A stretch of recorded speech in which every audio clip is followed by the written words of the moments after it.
RV Joey makes it to the RTR and makes up with Panda Monium.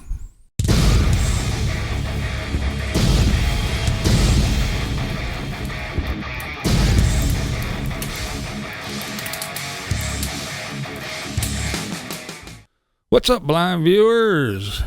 In this episode of As the Wheels Turn, we find the wheeled wonders all at the RTR doing what they do best. So the tribe has all gathered. They're all at the RTR with one exception. Oh, but wait. The sound of prescription drug bottles rattling together and the fluttering of tattered duct tape holding the RV together breaks through the silence of the desert air as RV Joey arrives at the RTR. Yes, that's right, folks. RV Joey got her tired, lazy ass to the RTR. Yay! So I guess when she got there, she met up with Aja first, and they had a big screaming match, I guess. It kind of made people scatter and kind of get out of the way. But the screaming match ended in a big love fest. Aww. They all made up, and RV Joey and Panda Monium are buddies again. So Joey made a little video. Looks like she got there, put her camera on a string and hit record and just swung that bitch around in the air, because that's all you saw. Woo, woo, woo, woo. Seriously, it's not for the faint of heart. You're going to need to double up on the Dramamine if you want to watch that video. So it's a big love fest. Her and Aja are hugging, and Eric's there. RV Joey just pulled up and parked, boom, boom, right in the middle of the road, right in front of Eric's little setup there. And that's where she parked her ass. So she made a little video about her and Aja making up, and all lovey-dovey, and they're hugging, and it's all good now. And a couple of the other tribe members are showing up, and they're talking about, I guess, after the RTR, they're going to go hit the slabs. Hit the slabs. Yeah, we're going to go hit the slabs. Big old slab city. And, of course, right off the bat, oh no, I don't want it. Well, we know how RV Joey is. But no signs of Carolyn. No signs of Carolyn. And I don't know what's going on there. I don't know if they're going to kiss and make up or not, but so far it's just her and Aja. Then good old RV Joey, she plunked down in her RV and made one of her nonsensical babbling. I'm happy, sad, and I'm independent, can't. I don't know, man. Speaking of Eric, I guess Eric has his little plan of being there, doing the meetups, and then when he gets tired of it all, I guess instead of closing the door and not answering, I guess he just packs up and rolls out for a while. So that's what he did. He went somewhere. He left the RTR and took off, and he's in his own little place. I guess he's going to chill for a day or two or whatever and then go back. I don't know. We'll see what happens with that. All right. Now, do you really want to know what's going on at the RTR? Do you really want to know? Well, BlindViews has boots on the ground, as they say. A reporter in the field, if you will. Yes, I'm in pretty steady contact with somebody who is actually at the RTR, and they are giving me little reports and updates. Now, purposely, this person is kind of like the polar opposite of me. They are a very positive, upbeat, happy person. So you're not going to get all the negative stuff. You're going to get the real stuff. The real stuff. So this is what's going on at the RTR, at least for the first couple days. All right. The RTR is kind of like in the center of everything. And there are some other things going on around. There's a thing called the Boomers. Guess they're having some kind of big meetup as well on one side of the RTR. And then on the other side of the RTR is the Escapees, I believe it is. But so it's not just the RTR. There's big packs of other RVers on both sides of the RTR. And I think there's even a couple more around. The other thing is, I guess, is everything is kind of broke into little groups. Some on purpose and some just happened. For instance, you have around the main area where the Grand Poobah Bob gives all his speeches and seminars and all that stuff and lays down the golden rules. That's what they call the quiet area, where you're not going to be playing music and dancing and singing, and you're not going to be running your generators all night, and it's keep it slow and keep the dust and the sand down. And then you have away from that, which I guess from what I'm gathering, most people that are walking from the noisy area, they walk about a mile, I guess, to the main seminar area and the meetups to get all their rules.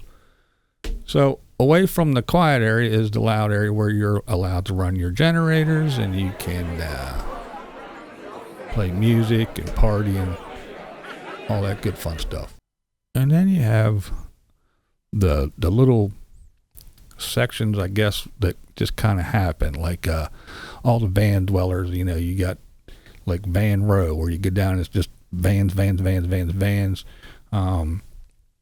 You have another section where all the schoolies are kind of hanging out. Now, it's not like a sign, it's just they kind of clump together, so all the schoolies are in a big bunch. And you got the box truckers, you know, the ones that have the box trucks, the old U-Hauls and all the other stuff. And so they kind of find each other and they kind of clump together.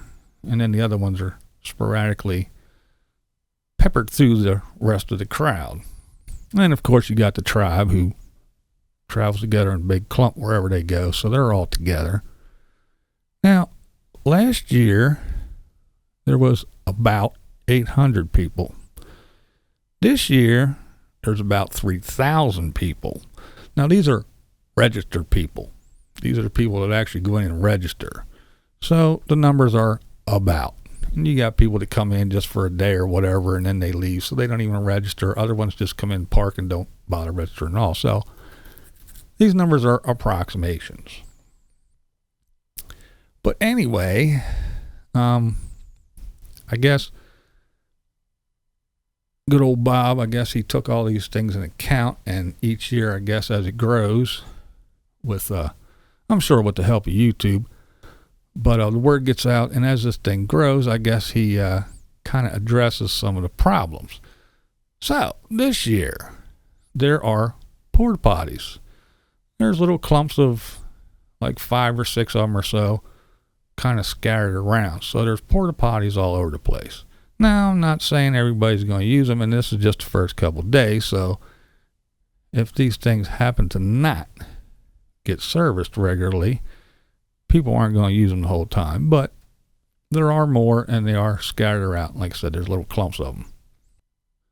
Now, I guess on the first day, the Grand Poobah, he called a big meeting, and everybody gathered around, and he pretty much laid down the rules. It was basically, he's the one that got the permit. He's the one that signed his life away. So it's his rules, blah, blah, blah. A lot of the rules are, common sense and everything, don't do this, don't do that. The other rules are, about the little areas, the quiet areas. If you want to party and go down there, stay away from all the other people that want to be in the quiet zone. The no selling of your merch was one. The other one, the big one, is I am Bob. I am the Grand Poobah. I am doing this and that and the other thing. When I speak, This is for me to record, post, and monetize, not you. You will not film me. This is for me to make money off of. You will not make money off of me, so no filming. The other thing is, let's see, I guess my field reporter said that it is a very friendly place. Only a couple little run-ins here and there, nothing major, but for the most part, and to be in a place where it's 3,000 people, baking in the desert, everybody is pretty friendly, and everybody's getting along. Now they did say that they didn't see dogs off leash. Now, that might be when people were walking around from place to place and when they're in eye shot of the Grand Poobah. But I've seen several videos where once the people were in their wagons, circle of wagons, and they're sitting around drinking and yakking and eating, there's just dogs running everywhere. There's, one person will walk up with their dog on a leash and sit down, but the other 19 are just willy-nilly. They're everywhere. So I have seen the dogs running around. They also said so far the washes are clean. Doesn't appear that they're being used. And as far as the nice, they did go and visit Eric. They said that Eric was very nice and accommodating. He had at times even,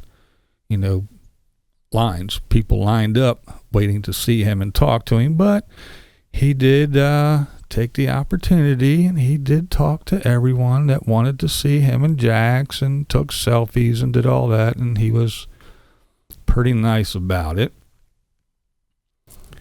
And as I mentioned earlier, so I guess when he gets tired of all that and it really hurts to put on the happy face and be accommodating, he just packs up and rolls out and goes and decompresses with some quiet time alone.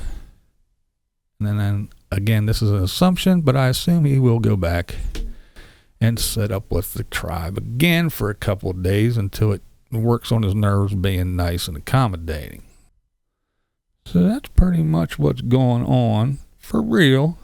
No assumptions, not making it up, not sitting here in my little studio just saying things. This is from someone who is actually there. It might not be what you want to hear. It might not be that everyone's screaming and partying and the cops are there and the National Guard's, shooting people with rubber bullets and bean bags because they're unruly.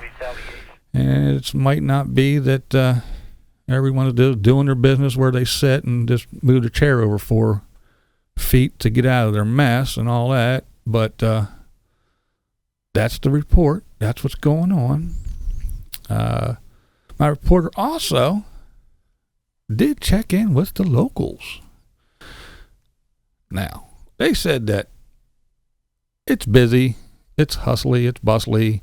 Some of the people were, I guess, a little on edge, but that is normal because this little small town of Quartzsite, it's just, I don't know, I forget how many people are there. Not that many, but this time of year in the winter, every year it gets overrun. It's not just the RTR. It's like this all the time. So they kind of get used to the influx of people for a month to maybe 2.5 months. So this is their lifestyle. This is what they're used to. This is their community. They get aggravated with it, but they deal with it. For the most part, like I said, they're used to it. So they handle it. So there it is. From the field reporter and from Watch Videos, that is the RTR update so far. Now, before I get a bunch of comments about people in there saying, well, you're just sitting around, you're just tearing these people up, and you're so horrible, and you're just jealous of their lifestyle. I want to say this to you. You got me. You got me. Some little boys, when they're growing up, they sit home and they dream about being a fireman, an astronaut, maybe even the president of the United States. Not me, not me. My dream was to grow up, take a 30-second cold shower, shit in a bucket, and sleep in a Walmart parking lot. My dreams did not come true, and yes, I am so jealous. Oh my goodness. So as I hang my head in shame for not reaching my goal, I just want to tell you all this, people. Send me some damn money so I can go buy an RV and be at the RTR and give you live reports instead of sitting here. Come on, this is BlindViews. Thanks for watching, and that's the way I see it. What we do here is go back.